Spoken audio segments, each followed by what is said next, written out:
Poner de manifiesto los desafíos que enfrenta la minería actualmente. Le recordamos a los expositores que disponen de 10 minutos para dar a conocer sus presentaciones. Vamos a partir con Joaquín Villarino, presidente del Consejo Minero. Buenos días, señor senador Álvaro.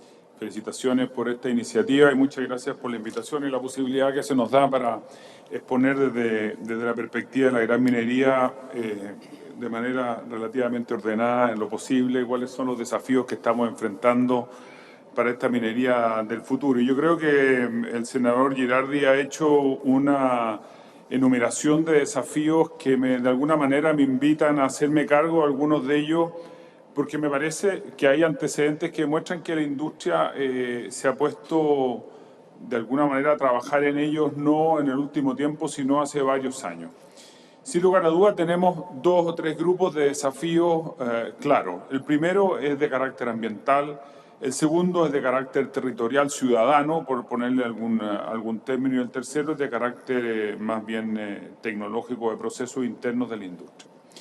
Vamos por partes. El primero, el desafío que deriva del impacto ambiental sobre el cual la industria tiene que lidiar contra determinados pasivos históricos. Y yo creo que aquí hay que tener una doble mirada para hacer un juicio relativamente objetivo. Juzgar el comportamiento de la industria con los criterios medioambientales que nos hemos dado hoy día como sociedad y con aquellos que estamos definiendo día a día, no resulta del todo justo, porque así como suelo poner el ejemplo de qué es lo que ocurría en Santiago de Chile hace 10 años y que permitíamos que el Zanjón del Aguado, el río Mapocho fueran los verdaderos alcantarillados a tajo abierto y nadie tenía una crítica muy profunda. Hoy día nadie pensaría en aceptar una cosa así, y eso es porque hemos elevado nuestros estándares medioambientales. No cabe, y hoy día tenemos, por lo tanto, colectores de agua servida y a nadie se le ocurre volver a permitir que existan evacuaciones de ese tipo de residuos a tajo abierto. La industria minera se desarrolla en el mundo y no solo en Chile bajo unos determinados estándares que no son los que exige hoy en día. Y por lo tanto lo que estamos haciendo es adecuarnos a esos estándares. Y en esto la industria minera ha sido pionera. Nosotros como sector tenemos ejemplos de estudios de impacto ambiental y de trabajo, preocupación por el medio ambiente, incluso antes que existiera una legislación que nos obligara. Y hoy día estamos involucrados en el desarrollo de nuestros proyectos, cumpliendo no solo los estándares que nos establece la legislación, sino muchas veces estándares que nos hemos autoimpuesto porque conocemos regulaciones o tenemos experiencias internacionales, porque muchas de las compañías que se desempeñan aquí también se desempeñan afuera. Y por lo tanto, determinados pasivos históricos forman parte de una forma de hacer país, no solo de la minería, sino una forma de conducirnos. Y hoy día tenemos una realidad distinta. Y frente a esa realidad distinta, la minería ha sido de alguna manera pionera y ha ido poniéndose adelante de los requerimientos. Hemos en esto trabajado en dos líneas. La primera, participado activamente en todas las discusiones que tienen que ver con requerimientos medioambientales, sean institucionales o directamente técnicos. Estamos en todas esas discusiones, modificación del sistema de estudio de impacto ambiental, la ley sobre biodiversidad, la ley que establece áreas protegidas, la ley de protección de glaciares, etc. En todas ellas hemos tenido una conducta proactiva destinada a establecer cuáles son, desde nuestra perspectiva, los elementos más bien técnicos que permiten una discusión constructiva. No cabe ninguna duda que el desarrollo de la industria minera hacia el futuro se va a ver enfrentado desde el punto de vista medioambiental, y a este me estoy refiriendo ahora, a grandes desafíos. Y fundamentalmente por una razón, y es que las grandes reservas de minerales están más centradas, cercanas a zonas más pobladas y donde vamos a tener un conflicto territorial mayor. Es decir, no cabe ninguna duda que la gran reserva de cobre o la mayor reserva de cobre conocida se encuentra en el distrito que podríamos ubicar entre Andina y Teniente, los bronces, etcétera, zona central. Aquí tenemos mucho más áreas agrícolas que las podemos encontrar en la segunda y tercera región. tenemos probablemente un mayor conflicto, por lo tanto, tenemos áreas más pobladas, tenemos un mayor conflicto para la discusión sobre la utilización de los recursos hídricos, vamos a tener un mayor conflicto a la hora de determinar áreas para la disposición de los residuos, es decir, los tanques de relave de la industria minera. Y aquí, por lo tanto, vamos a tener que trabajar de manera muy proactiva, creativa, con innovación, con diálogo, etcétera, para poder solucionar los desafíos que medioambientalmente... y aquí yo creo que vale la pena resaltar que decisiones a priori y que muchas veces se manejan con algún tipo de simplismo, la verdad es que tienden a impedir el desarrollo de la industria más que a buscar un desarrollo que sea compatible con otras actividades. Me refiero, por ejemplo, a la Ley de Protección de Glaciares. La Ley de Protección de Glaciares, que en sí misma es una iniciativa rescatable, válida, y que nosotros nos hemos sumado en sus principios a defenderla y a promoverla, creemos que es necesario, que son activos medioambientales que requieren de una protección. Creemos que ha tenido una discusión que no navega por aguas que son técnicamente sostenibles y hoy día tenemos, de acuerdo al actual texto que está en discusión en la Comisión de Hacienda, habiéndose ya aprobado por la Comisión de Medio Ambiente, un texto que definitivamente lo que hace es no compatibilizar, es definitivamente impedir que exista minería prácticamente de la cuarta región al sur del país. Con el actual texto, hay que decirlo así de claro, es imposible hacer compatible el desarrollo de la actividad minera con los términos de protección de glaciares. Claro, esto en Twitter es indefendible y esto en la discusión de slogans es absolutamente indefendible, pero la discusión técnica y profunda que tiende a determinar cuáles son los activos medioambientales, cómo se determinan, cuál es el aporte de los recursos hídricos que de verdad hace cada uno de los glaciares, cuando estamos frente a un glaciar, la verdad que ha tenido, a mi juicio, un poco de desarrollo, un poco de desarrollo técnico. Desde el punto de vista energético, que es otro de los temas que plantea el senador y que me parece que es un desafío enorme, no cabe duda que hay datos que demuestran que la industria minera es un consumidor relevantísimo de energía, prácticamente un tercio del consumo energético del país. Pero también hay serie de antecedentes que demuestran que este desafío la industria se ha adelantado. Es la industria minera la primera que invirtió en plantas de generación solar, en generación eólica, en que ha evolucionado desde algunos elementos fósiles para producción como era carbón hacia el gas y promoviendo la generación de gas que tiene menos impacto contaminante, que también ha promovido la generación hidroeléctrica como una energía renovable.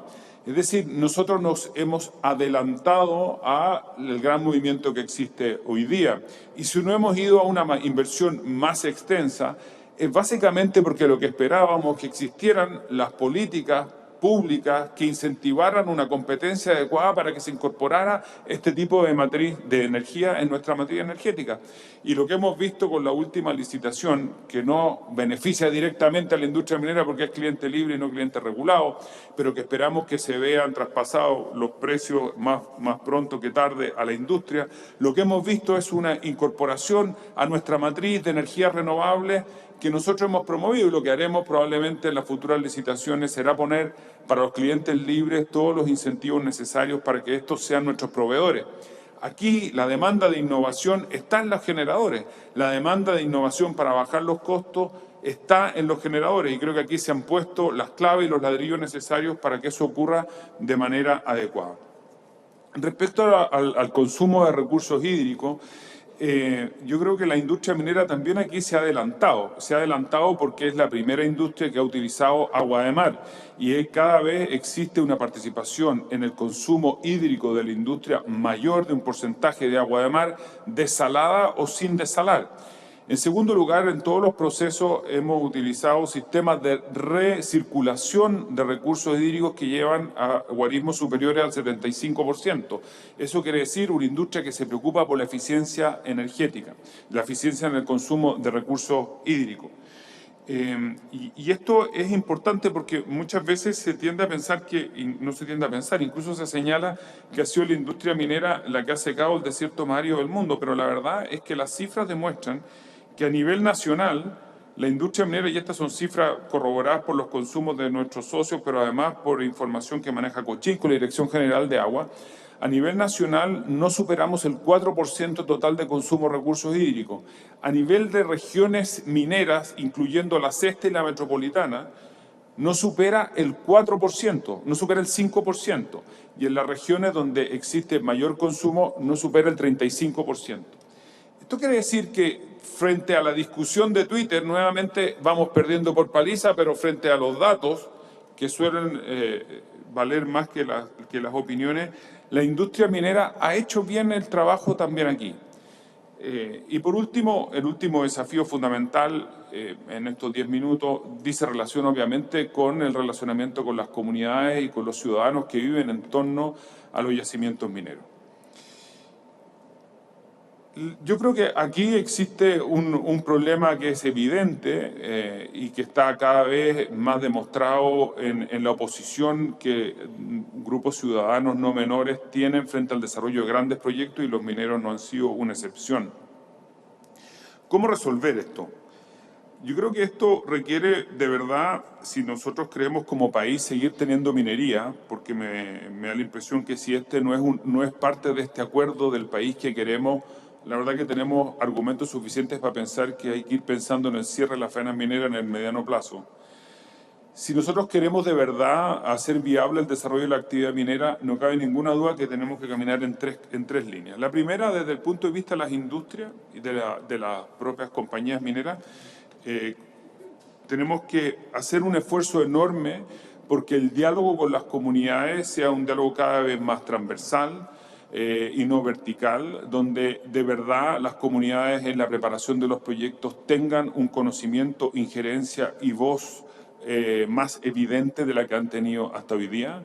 Segundo, tenemos que hacer lo imposible por crear una alianza en que de verdad exista un crecimiento en las comunidades de largo plazo y sustentable. Es decir, cuando una comunidad vea, sepa y conozca que se le va a instalar un yacimiento minero, deberá pensar que bueno, va a mejorar mi calidad de vida y no aterrorizarse y pensar que aquí se le echó a perder el resto de sus días. Y en esto, por lo tanto, la industria tiene que tener una política de más puertas abiertas, de más transparencia y de alguna manera una conducta que la haga más sustentable en el tiempo. Termino, me tomo un minuto más.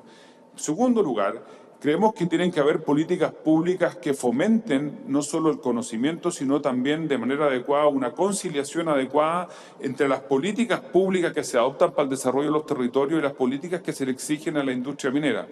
Las industrias no están llamadas a sustituir el rol del Estado, no obstante que hoy día se les exige muchas veces que asuman ese rol. Por el contrario, o muy de la mano con aquello, tienen que trabajar en la misma línea del desarrollo de las políticas públicas. Y creo que aquí tenemos que buscar una mayor coordinación con el Estado. Y por último, tenemos entre el Estado y el sector empresarial que buscar el mecanismo de cómo entregar más herramientas a las comunidades para que se organicen de una mejor manera, sobre todo para que allegarles más competencias y capacidades para que sean una contraparte que pueda velar adecuadamente por sus propios intereses con mirada de largo plazo. Se me acaba el tiempo. Muchas gracias.